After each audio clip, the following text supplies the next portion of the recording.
de una forma panorámica todo este capítulo 22. No vamos a entrar en todos los detalles del capítulo, pero sí vamos a extraer principios y puntos que van a ser prácticos para nuestras vidas, tanto en lo personal, en lo individual, como iglesia también.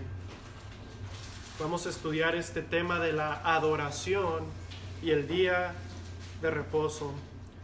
Un poquito de contexto cultural que creo que muchos de nosotros lo conocemos y entendemos. Tal vez venimos de algún trasfondo similar de nuestro caminar cristiano. Pero cuando se habla de la adoración, lo que mucha gente entiende cada persona tiene su definición de lo que es la adoración. Y de forma rápida, mucha gente nos damos cuenta rápidamente que no entiende qué es la adoración. Y escuchen, por consecuencia, al no entender qué es la adoración, tampoco entienden lo que es la iglesia. Cuando hablo de la iglesia, estoy hablando de la iglesia local, de la congregación de los santos. El cristiano promedio, moderno, ignora qué es la adoración y qué es la iglesia local. Muchos piensan que la adoración es el tiempo de alabanzas en un servicio.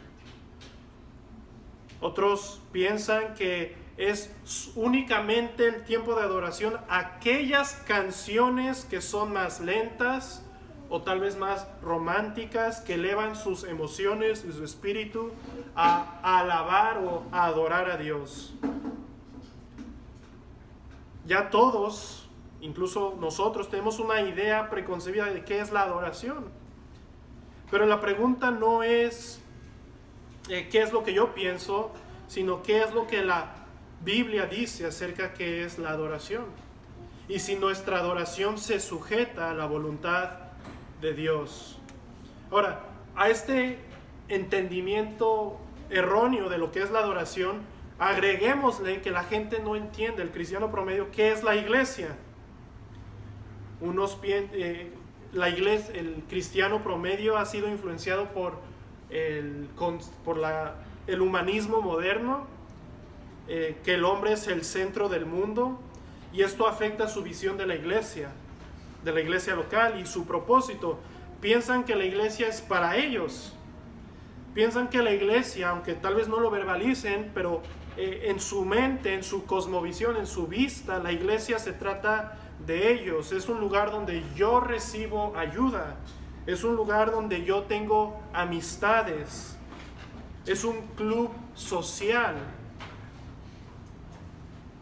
Algunos llegan incluso a pensar de una forma más conservadora, donde dicen, bueno, la iglesia es donde yo me reúno a convivir con personas que piensan igual que yo. Otros ven la iglesia como el lugar donde satisfacen su necesidad espiritual. Escuchen, y algunos incluso podrían decir correctamente que la iglesia es el lugar donde se adora a Dios. Pero escuchen, pero conforme a sus propias emociones. Cuando tú mezclas un mal entendimiento de lo que es la adoración y tienes un mal entendimiento de lo que es la iglesia, con lo que resultas, escuchen, no es nada más y menos que pecado y caos.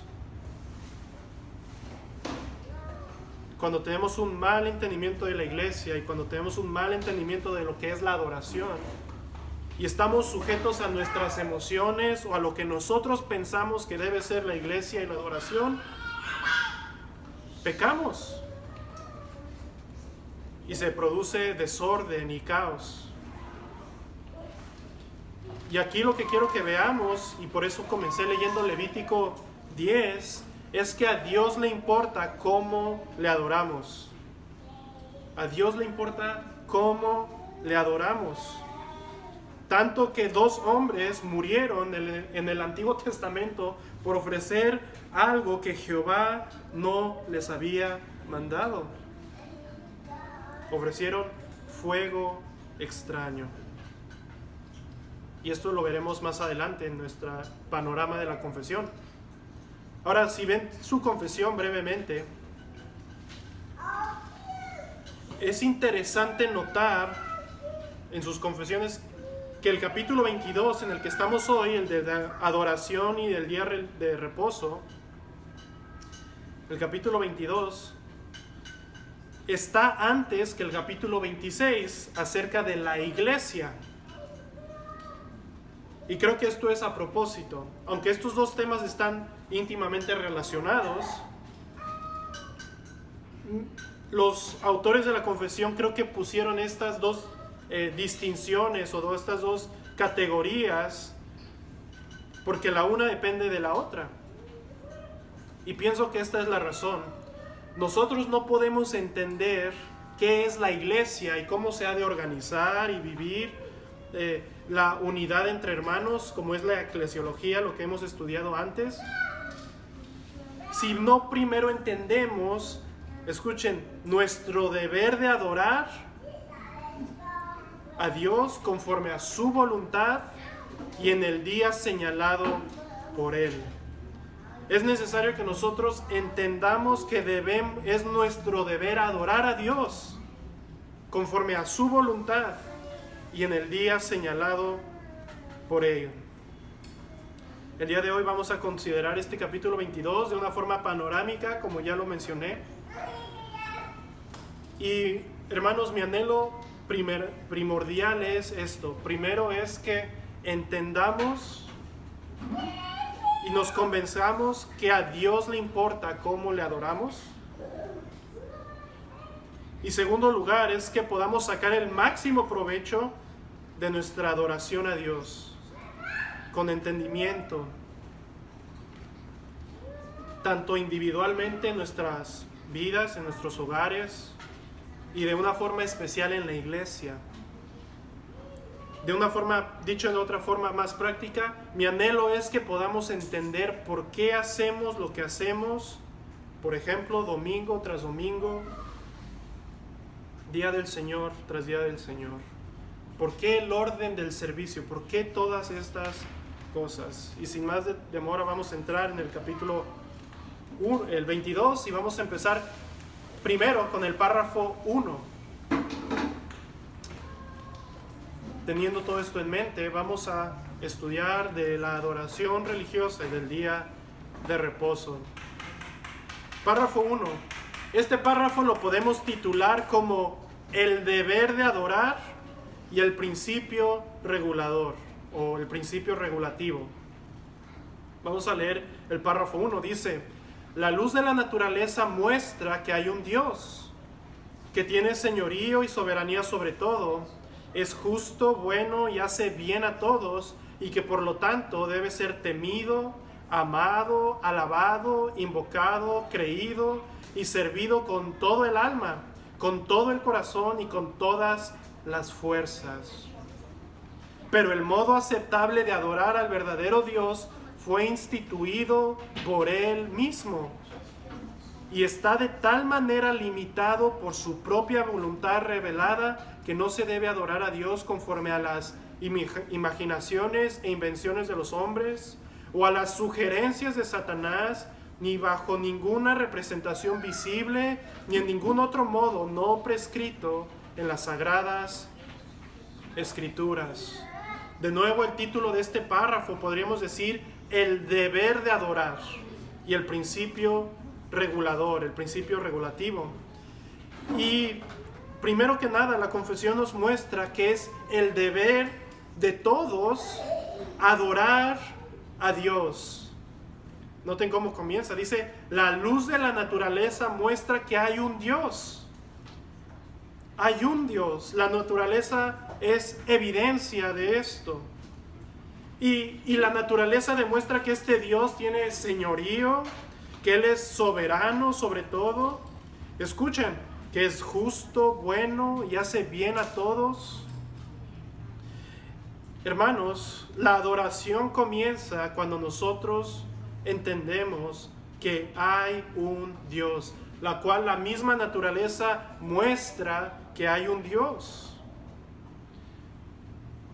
Si recuerdan, si me acompañan brevemente en Apocalipsis capítulo 4 y 5, vamos a ver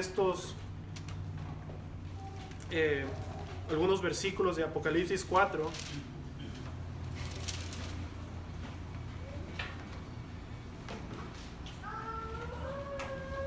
En la Biblia vemos dos tipos de adoraciones o lo que la Biblia le llama cánticos. Vemos el cántico de la creación, de que se le adora a Dios. ¿Por qué? Porque Él es creador, porque Él es Señor y soberano sobre todo. En Apocalipsis 4 está la corte celestial glorificando a Dios. Y noten cómo dice el versículo 8. 4:8 dice: y los 4 seres vivientes tenían cada uno 6 alas y alrededor y por dentro estaban llenos de ojos, y no cesaban día y noche de decir: Santo, santo, santo es el Señor Dios Todopoderoso, el que era, el que es y el que ha de venir. Ahora noten cómo dice el versículo 11: Señor, digno eres de recibir la gloria y la honra y el poder, porque tú creaste todas las cosas y por tu voluntad existen y fueron creadas. Dios, la naturaleza muestra que hay un Dios y que este Dios es creador, Señor y dueño de todas las cosas. Y escuchen cómo dice la confesión, que Él es justo, bueno y hace bien a todos. Él está involucrado en su creación, incluso con el no creyente, y hace bien a todos. Hace salir su sol sobre justos e injustos. Dios debe ser adorado porque Él es creador. Noten cómo dice la confesión. Debe ser porque Él es Señor soberano, Él es justo, bueno y hace bien a todos.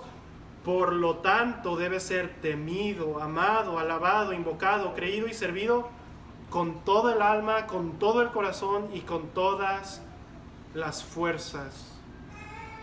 Hermanos, nuestro deber de adorar no es únicamente porque hemos sido salvos.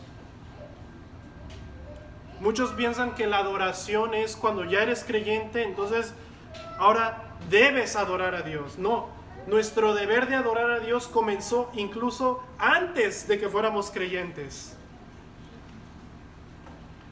Eso nos debe recordar Romanos 1, si recuerdan. El hombre, al suprimir la verdad de Dios, en vez de glorificar a Dios y darle gracias, rechazó a Dios, se envaneció y adoró a la creación en vez de al Creador.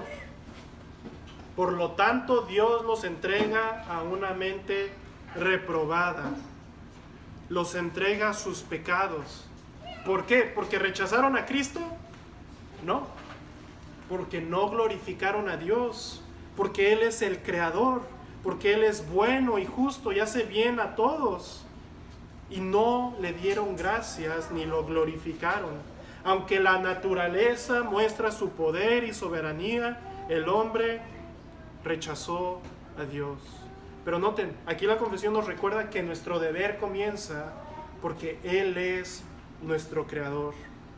Y en Apocalipsis vemos eso, que en la corte celestial se le glorifica a Dios primeramente porque Él es el creador, porque de Él procedemos todos, porque Él nos sustenta. Por eso debemos glorificar a Dios. Y los incrédulos son juzgados porque no glorificaron a Dios ni le dieron gracias. Pero escuchen, ahora como creyentes no nada más cantamos ese primer cántico de creación, sino también cantamos el cántico de redención. Si votan Apocalipsis 5 conmigo.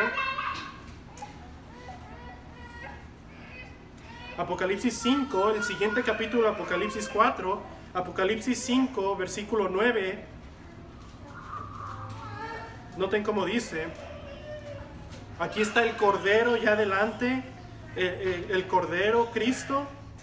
Y noten que cantaba esta corte. Y cantaban un cántico, nuevo cántico, diciendo: digno eres de tomar el libro y de abrir sus sellos, porque tú fuiste inmolado y con tu sangre nos has redimido para Dios de todo linaje y lengua y pueblo y nación. Y nos has hecho para nuestro Dios reyes y sacerdotes, y reinaremos sobre la tierra. ¿Qué es lo que este cántico nuevo? Cantan un cántico de redención. Nosotros como creyentes ya no meramente adoramos a Dios por su poder creador, porque Él es nuestro Señor y Creador, sino también porque Él es nuestro Redentor. Ahora, recuerden, aquí la confesión está hablando de nuestro deber de adorar. Y nuestro deber comienza porque Él es el Creador, porque Él es el Señor y Él tiene suprema soberanía sobre todo. Y por lo tanto, como dice la confesión, debe ser temido, amado, alabado, invocado, creído y servido con todo el alma, con todo el corazón y con todas las fuerzas. Ahora quiero que noten cómo la confesión aquí hace un sinónimo o hace una ecuación, por así decirlo, entre la adoración y todas estas otras acciones. Dice, por lo tanto debe ser temido, amado, alabado, invocado, creído y servido. Y dice, con toda el alma, con todo el corazón y con todas las fuerzas. Y noten la siguiente oración: pero el modo aceptable de adorar a Dios, de adorar al verdadero Dios, fue instituido por Él mismo. Entonces podemos ver que aquí lo que la confesión le llama adorar incluye temer a Dios, amar a Dios, alabar a Dios, invocar a Dios, creer en Dios y servirlo a Él con toda el alma, con todo el corazón y con todas las fuerzas. Hermanos, la adoración no es nada más cuando cantamos himnos. La adoración es cuando tememos a Dios, cuando amamos a Dios, cuando alabamos a Dios, cuando invocamos a Dios, cuando creemos en Él y cuando le servimos. Esa es la adoración. En otras palabras, podríamos decir cuando tememos a Él y le obedecemos. Y le obedecemos. Cuando reconocemos a Dios como el Creador, y nosotros no nada más como Creador, sino como nuestro Redentor, entendemos que Él es soberano y Señor, entonces le tememos, le amamos, le alabamos, le invocamos, le creemos y le servimos. Y esto son acciones de adoración. Y lo hacemos con toda el alma, con todo el corazón y con todas las fuerzas. No hay otro Dios. Entonces, la confesión nos dice y nos regula cómo ha de ser esta adoración, o quién determina la adoración. Muchos en este punto dirían: sí, yo amo a Dios, yo le sirvo, yo le invoco, yo le creo con toda mi alma, con todas mis fuerzas. Y uno podría preguntar: ¿pero cómo? Bueno, me caigo al suelo y oro en lenguas, por ejemplo. O yo soy musulmán, al final de cuentas todos adoramos al mismo Dios y no importa cómo le adores a Dios, todos tenemos el mismo Creador. No es así. El hombre no determina cómo Dios quiere ser adorado, cómo el único Dios verdadero quiere ser adorado. Y esto lo vamos a ver a continuación. Ya vimos el deber de adorar.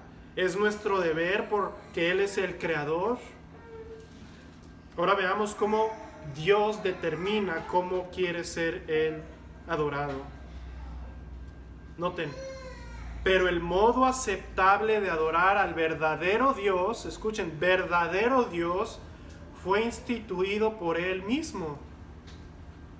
Dios instituyó cómo Él quiere ser adorado. Y está de tal manera limitado por su propia voluntad revelada que no se debe adorar a Dios, escuchen, conforme a las imaginaciones o invenciones de los hombres o a las sugerencias de Satanás, ni bajo ninguna representación visible, ni en ningún otro modo no prescrito en las Sagradas Escrituras. En la teología esto se le llama el principio regulativo, el principio regulador de la adoración. Es decir, que Dios determina cómo Él quiere ser adorado y nosotros no nos salimos de lo que Él ha explícitamente revelado. Por ejemplo, si Dios dice que si hay una área de silencio, por ejemplo, nosotros no hacemos la excepción y entonces decimos, bueno, como la Biblia no lo prohíbe, lo podemos hacer. Es lo contrario. Nosotros decimos, solamente adoramos a Dios conforme a Él ha dicho en su palabra. Y de ahí no nos salimos. Ahora noten cómo dice y da una lista de cómo no se debe adorar a Dios. Primero nos dice que Dios instituyó y Él designó cuál es Él limitó por su propia voluntad revelada, está haciendo referencia a la palabra de Dios, cómo se le debe adorar. De una forma positiva nos dice que se debe adorar a Dios conforme a la palabra. Las cosas prescritas de las Sagradas Escrituras. Aquí vemos la importancia de entender el capítulo 1, como hemos estado estudiando, la autoridad suprema de las Escrituras. Solo hacemos lo que está prescrito, lo que la Biblia dice que debemos hacer. Ahora noten cómo ahora la confesión nos niega de forma negativa cómo no debemos adorar. Dice conforme a las imaginaciones e invenciones de los hombres. Aquí la confesión nos da Éxodo 20 cuando está el becerro de oro. Cuando está dice que no adorarás a Dios con ídolos o ninguna imagen. Entonces no debemos hacernos imagen. Después la confesión nos da Mateo 15, donde habla Cristo reprendiendo a los fariseos de su tiempo porque invalidaban el mandamiento de Dios y para llevar a cabo sus tradiciones. Entonces, si nuestra tradición va en contra de la palabra de Dios, estamos pecando y no estamos adorando a Dios como Él quiere ser adorado.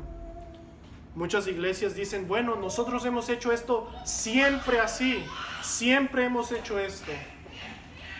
Pero cuando llegamos a un conocimiento bíblico de cualquier área de la iglesia, por ejemplo,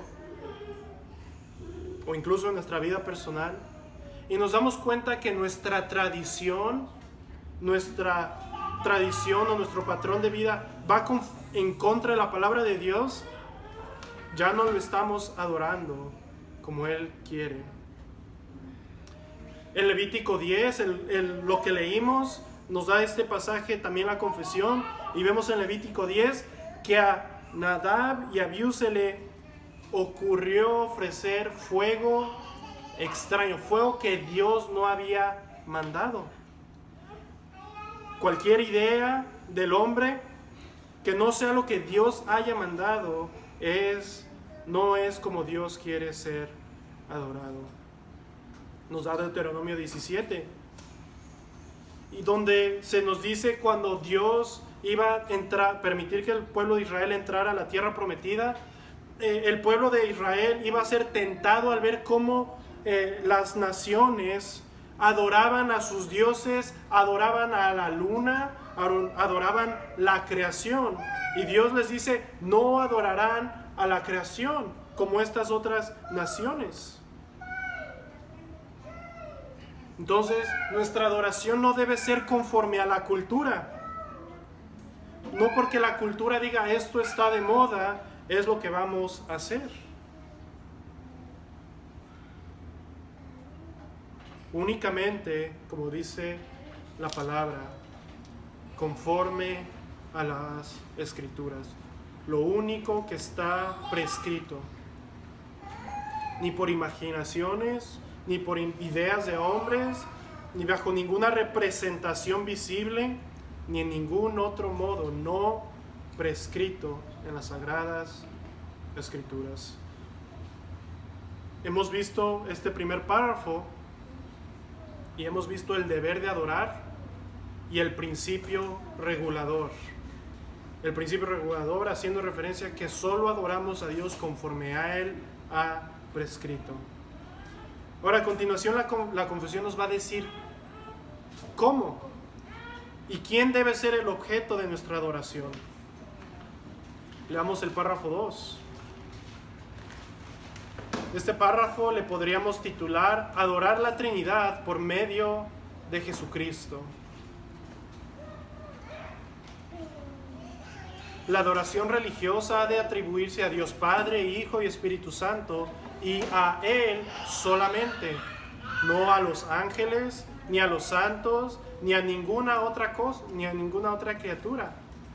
Y desde la caída, no sin un mediador, ni por la mediación de ningún otro, sino solamente de Cristo. Aquí nos dice quién debe ser el objeto de nuestra adoración. Hermanos, me veo con la necesidad de nuevo de recordarles que aquí no únicamente está hablando del día del Señor o del día de la iglesia, aquí está hablando de la adoración en general.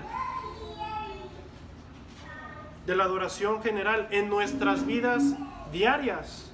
Solo debemos, ahora, esto sí incluye el día del Señor, el día que nos reunimos en la iglesia, pero de nuevo quiero que recordemos que esto está hablando también de nuestra vida diaria y práctica. Tenemos un deber para adorar a Dios. Debemos adorar a Dios, invocarlo, servirlo. Y aquí nos dice en el párrafo 2, ¿a quién?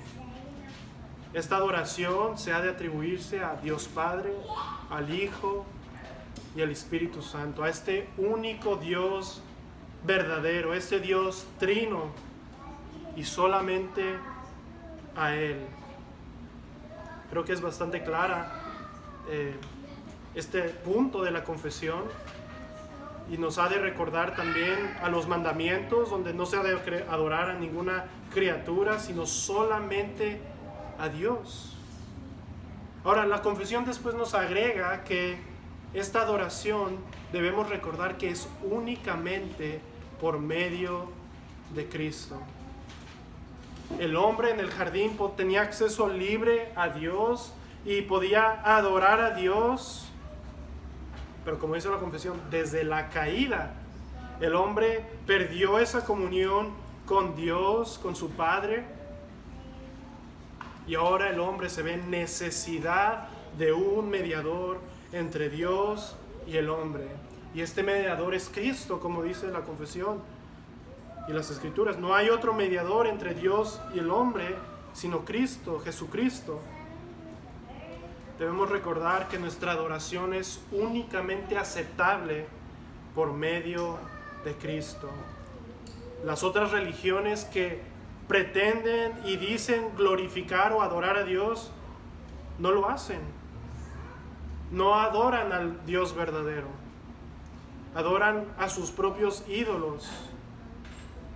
Y la única forma de adorar al Dios verdadero por el pecado y por nuestra caída es únicamente por medio de Cristo, por el cual tenemos entrada al Padre, por el cual nuestra adoración es aceptable delante de Él. Esto nos debe recordar la bendición que tenemos en el Evangelio. Como mencioné al principio, no meramente ya adoramos a Dios como nuestro Creador, sino que ahora adoramos a Dios porque Él es nuestro Redentor, porque Él envió a su Hijo y porque en medio de Él podemos adorarle a Él. Ahora, de forma práctica, para empezar a aplicar algunos de estos puntos, tanto a nuestras vidas como para la iglesia, de forma práctica, yo he involucrado con el Ministerio de Música y nuestros hermanos también. Nuestro anhelo es que cuando cantamos a Dios, nuestra adoración esté balanceada, que adoremos a Dios Padre, al Hijo y al Espíritu Santo, que le cantemos a Él y únicamente a Él, que nuestros himnos no sean meramente enfocados en nosotros, sino que a Dios Padre, porque Él es el Creador, al Hijo, porque Él es nuestro Redentor, y el Espíritu Santo, porque Él nos ilumina, nos guía, nos santifica. Y el día del Señor, hermanos, es nuestro anhelo que cantemos de esta forma. De hecho, no nada más cuando cantamos, sino cuando venimos a la iglesia, adoramos a la Trinidad. A cada uno en su respectivo lugar y honor. Y al Hijo, al Cristo, al mediador, al quien lo hace posible, por así decirlo, en el centro. Porque es únicamente por Él quien podemos adorar a Dios. Hermanos, cuando cantamos los himnos, de nuevo, de una forma práctica, para que tengamos en mente, nuestro anhelo es que sean bien intencionados, que los que elegimos los himnos tengamos en mente con nuestros hermanos en la audiencia, de que queramos cantar al Dios soberano, a su Hijo. Hermanos, muchos venimos de iglesias carismáticas donde el centro es el hombre. Y cuánto Dios me ama a mí. Y cuánto yo valgo. Y cuánto yo. Y todo lo que Dios ha hecho por mí. Pero no el día del Señor, como vamos a ver más adelante, no se trata de nosotros, sino se trata de Él.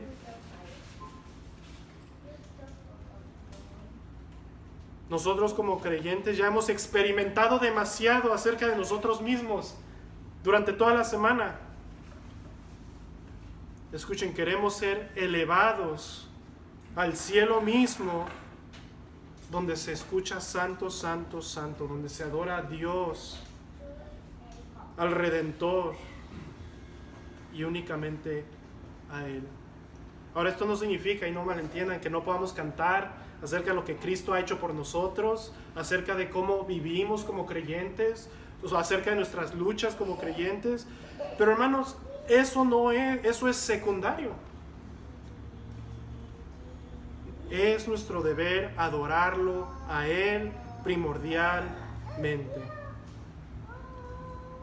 La adoración religiosa ha de atribuirse a Dios Padre, Hijo y Espíritu Santo, y solamente a Él. Hemos visto este segundo párrafo. Ahora vamos al párrafo 3. Y vamos ahora a ver los elementos de la adoración. Estos puntos los vamos a ver más rápidos, ya que son meramente prácticos. Y no vamos a entrar en todos los detalles. Pero aquí la confesión nos dice qué son los elementos de la adoración. Ya vimos nuestro deber. Ya vimos que Dios regula cómo debe ser adorado. Ya vimos a quién se debe atribuir esa adoración. Ahora nos va a decir cómo. Y la primera forma de adorar a Dios es la oración. La oración, hermanos, es parte de nuestra adoración. Noten que no mencionó primeramente cantar, sino que la oración. Párrafo 3, siendo la oración con acción de gracias una parte de la adoración natural. Es decir, que esto es parte de la naturaleza. el darle gracias a Dios, Romanos 1, es nuestro deber y es parte de lo que la naturaleza misma del hombre demanda. Tenemos un Creador. Y cuando oramos nos dirigimos a este Creador y le damos gracias por su bondad, por su misericordia, por su justicia, porque Él nos sustenta, por su misma creación. La oración, hermanos, es primordial en la adoración, con acción de gracias. Y noten cómo dice, la exige Dios de todos los hombres. Romanos 1, recuerden. Dios exige de todos los hombres la oración. La oración, de nuevo, es cuando venimos ante el Creador y le damos gracias. Ahora noten cómo nos dice de nuevo, cómo por la caída, aquí la confesión nos recuerda que la única forma que ahora, después de la caída, que Dios acepta nuestras oraciones es por medio de su Hijo. Pero para que pueda ser aceptada la oración, debe hacerse en el nombre del Hijo, con la ayuda del Espíritu. Romanos 8, porque no sabemos cómo pedir, el Espíritu nos ayuda a pedir conforme a la voluntad de Dios. Noten, conforme a su voluntad, es decir, no pedimos nuestra voluntad, sino pedimos su voluntad, reconociendo que Él es soberano.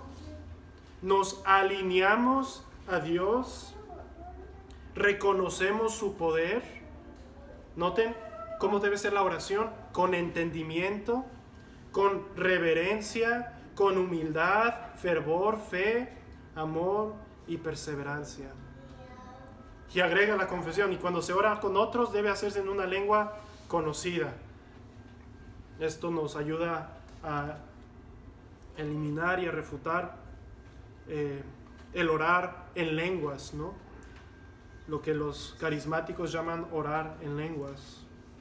Aquí la confesión nos dice, cuando estamos reunidos con otros hermanos, debemos orar en un idioma que todos entendemos. Entonces, hermanos, la oración es primordial a la adoración. Y escuchen, en el servicio, cuando nuestro hermano Denis, en este caso, que está guiándonos en la adoración, en la música, en guiar el servicio, él comienza con la palabra de Dios, pero también él continúa a orar. Y si escuchan y ponen atención, espero que pongamos atención cuando nuestro hermano ora, esta oración primero debe ser una oración de acción de gracias. Nuestro hermano no comienza diciendo, Dios, ayuda a mi abuelita, ayuda a nuestros hermanos necesitados. No, él comienza guiándonos en una oración de acción de gracias. Una oración que glorifica a Dios. Una oración que glorifica a Cristo. Que venimos a Él en humildad, reconociendo quién es Él. Y lo hacemos en el nombre de Cristo, de su Hijo. Y esto es de forma práctica para que, de nuevo, tengamos esto en mente. Pero escuchen, después, ¿qué continúa después de esta oración? Entramos a los himnos, el catecismo, la segunda lectura. Y después de la segunda lectura hay otra oración. Y esta oración es una oración, de nuevo, si escuchamos y sepamos que este es el patrón, es una oración de confesión de pecado. Es una oración reconociendo que hemos pecado delante de un Dios santo. Y de la única forma de ser aceptos delante de Él es en Cristo. Entonces ya vemos dos aspectos prácticos dentro de la iglesia. De nuevo, esto no se limita a la iglesia únicamente, esto aplica a nuestras vidas. Debemos orarle a Él en el nombre de su Hijo, conforme a su voluntad, con entendimiento, reverencia, humildad. Noten el párrafo 4, continúa con la oración y nos dice cómo elabora más y regula más cómo se debe orar, tanto en nuestras vidas privadas como en la iglesia. La oración debe ser por cosas lícitas, es decir, no podemos estar pidiendo por pecados. Si sabemos que una persona o conocemos a alguien que está pecando, no podemos decir Dios bendice a esta persona si nosotros sabemos que está mal. Deben ser por cosas lícitas, no pecaminosas. Noten cómo continúa: y a favor de toda clase de personas vivas. Pablo le dice a Timoteo: haz oración, que los hombres oren por los gobernantes, por todos los hombres, por toda clase de personas, por los necesitados, por los enfermos, por los gobernantes, como ya lo mencioné. Y noten cómo dice después: o que vivirán más adelante. Es decir, parte de nuestra oración debe incluir las generaciones. Las generaciones. Después niega, después dice: pero no a favor de los muertos, ni de aquellos que quienes se pueda saber que han cometido el pecado de muerte. No debemos orar por los muertos. Dios estableció al hombre morir una vez y después el juicio. Y no debemos orar tampoco por quienes podamos saber que han cometido el pecado de muerte. Y brevemente, yo sé que van a tener preguntas de qué es el pecado de muerte. El pecado de muerte los toma la confesión de Primera de Juan 5, donde en el Evangelio, en Primera de Juan, Juan habla de cómo la señal de haber nacido de Dios es creer en el Hijo de Dios y amar a los hermanos. Por lo contrario, en el contexto de Juan, el pecado de muerte es negar que Cristo es el Hijo de Dios, negar a Cristo y, bueno, llevar una vida de pecado, odiando a los hermanos. El pecado de muerte es un pecado que conduce a la muerte, que es la apostasía. Por lo cual Juan dice: no pido que oren. No pido que oren. Pueden leer la referencia para que lean todo el contexto. Pero por hermanos, por apóstatas, no son hermanos. Personas que niegan y rechazan el Evangelio, rechazan a Cristo. Juan dice, abiertamente niegan a Cristo. Juan dice que no debemos orar por ellos, o no es necesario que oremos por ellos. Párrafo 5. Vamos a leerlo más rápido. El tiempo se nos va. Párrafo 5. Nos va a dar más elementos: la lectura de las Escrituras, la predicación y la audición de la palabra de Dios. Hermanos, cuando se leen los salmos, estamos adorando a Dios. Cuando tú lees tu Biblia en tu casa, estás adorando a Dios. Cuando tú escuchas la predicación, estás adorando a Dios. Y dice, y la audición de la palabra de Dios. Tanto la lectura como el predicador, como los que escuchan la predicación, están adorando a Dios. Hermanos, nosotros no somos espectadores en la iglesia. Nosotros estamos participando, estamos adorando a Dios. Continúa la confesión: la instrucción y la amonestación los unos a los otros, por medio de salmos, himnos y cantos espirituales, al cantar con gozo, con gracia en el corazón al Señor.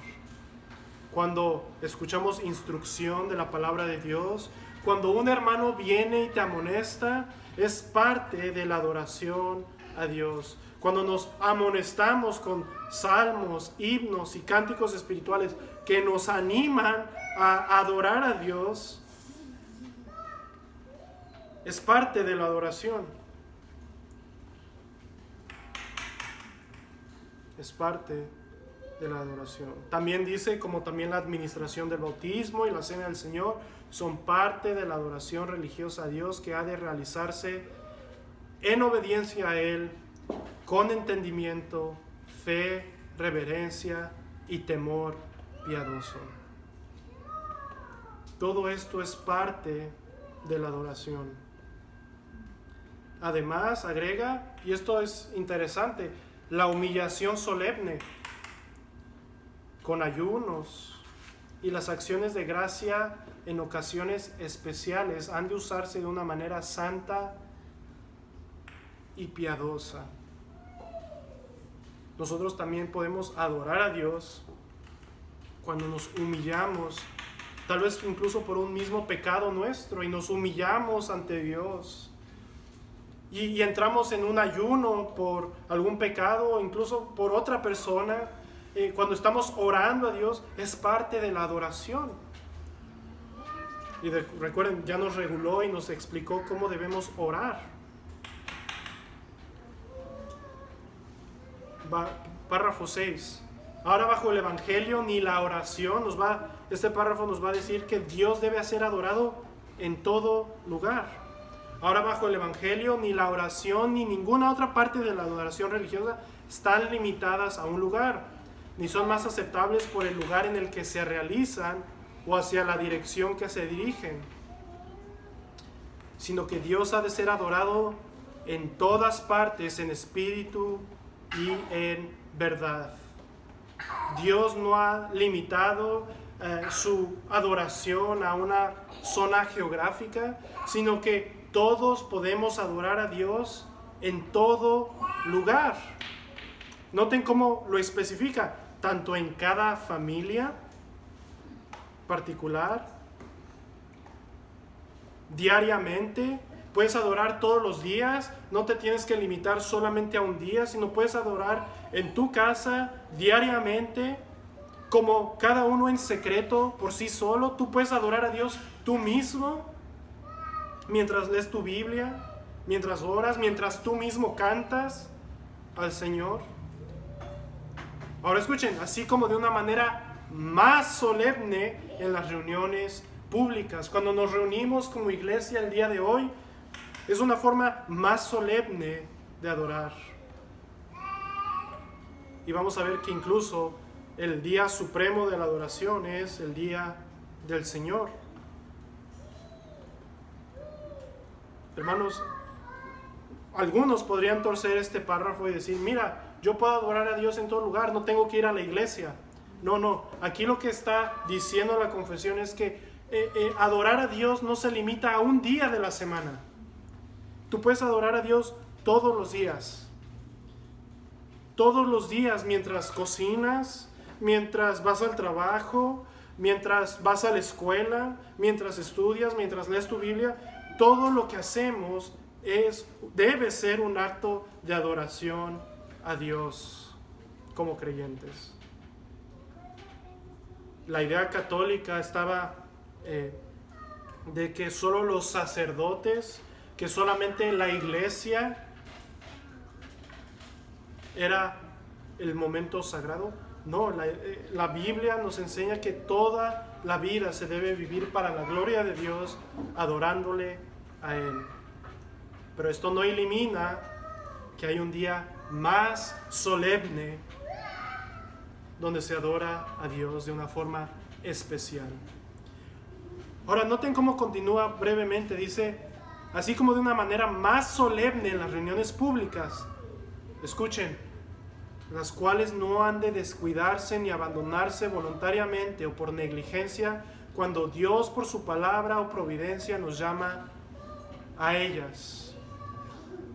Hermanos, no hemos de descuidar ni abandonar voluntariamente o por negligencia las reuniones entre hermanos para adorar a Dios, especialmente el mandato del día del Señor.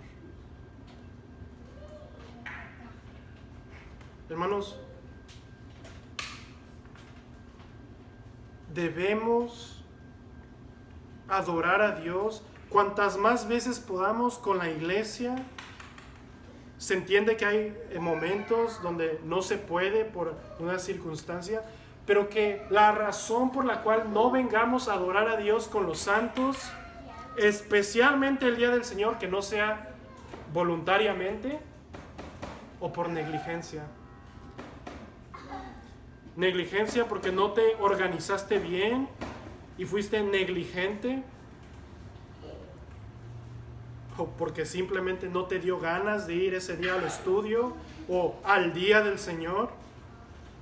Y escuchen, aquí está hablando de ocasiones especiales, cuando Dios por su palabra o providencia nos llama a ellas. Hay tiempos donde Dios soberanamente por su providencia nos llama más específicamente a estar congregados con los santos en reuniones públicas adorándole a Él.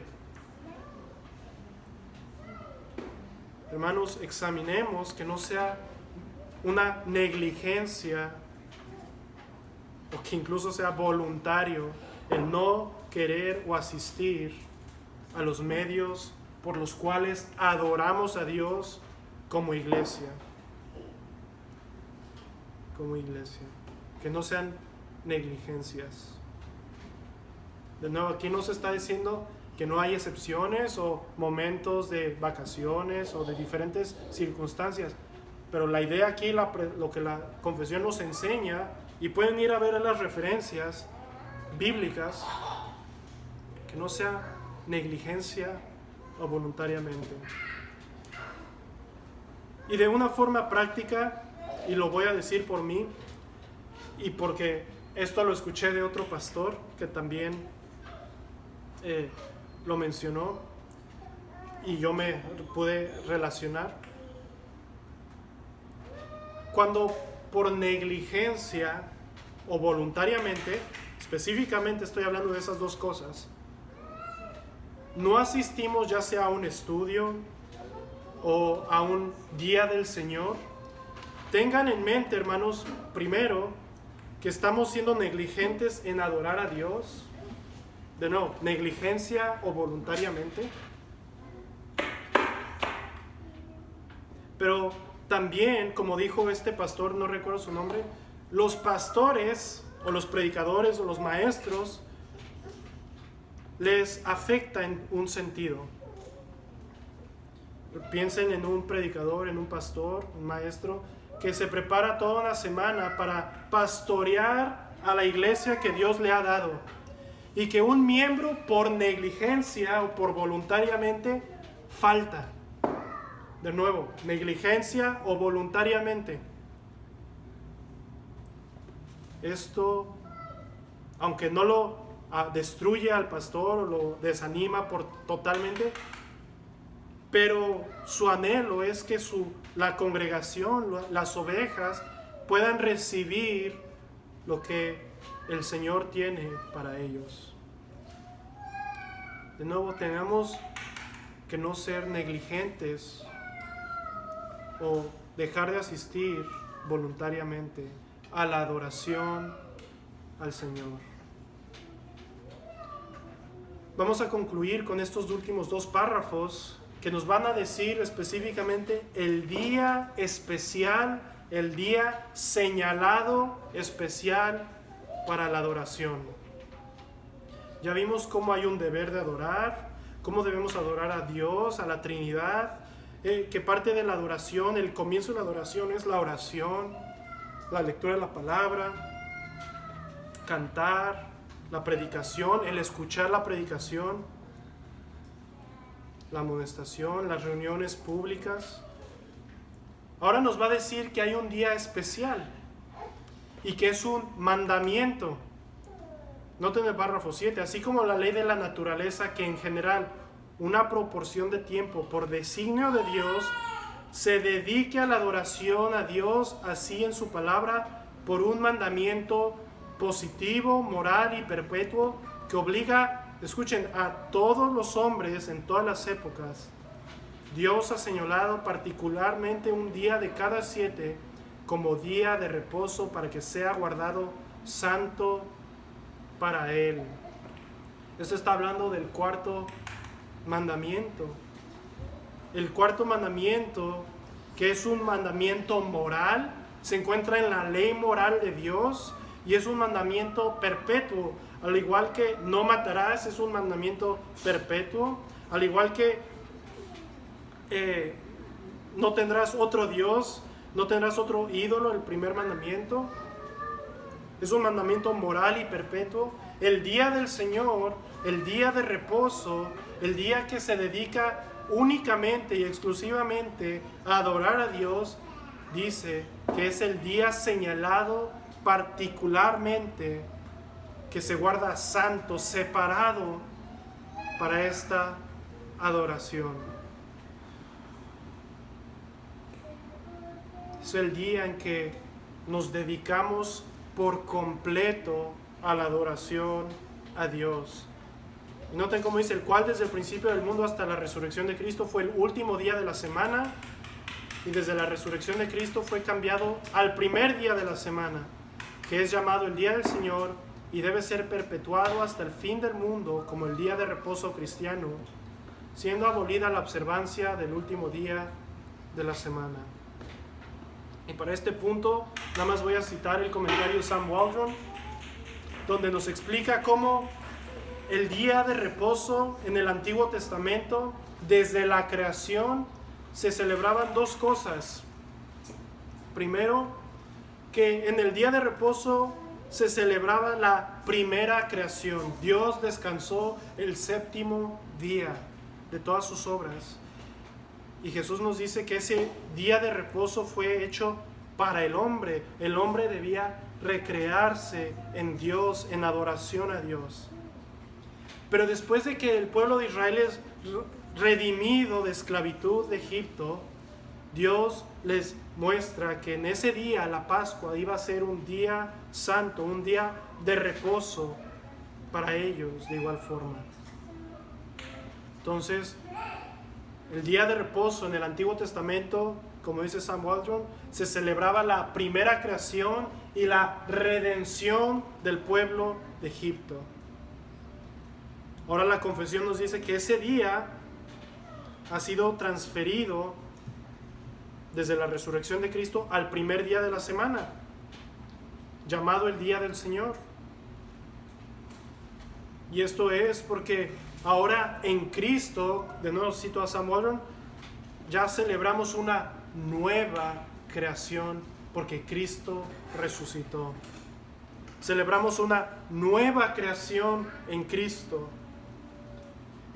Cantamos no nada más una nueva creación, que todas las cosas van a ser nuevas en Él, sino también la redención. ¿Recuerdan Apocalipsis que leímos? El cántico de redención. Ya no es la redención de Egipto, sino ahora es la redención de la esclavitud del pecado. Hemos entrado en el reposo eterno con Cristo. Él todavía no, pero ya no. Ya somos una nueva creación en Cristo. Y celebramos esa nueva creación en Él, esperando la consumación de todas las cosas. Párrafo 8, y concluimos con esto, nos va a decir formas prácticas de cómo preparar nuestros corazones, en especial para nosotros, el día del Señor, el día que vamos a la iglesia.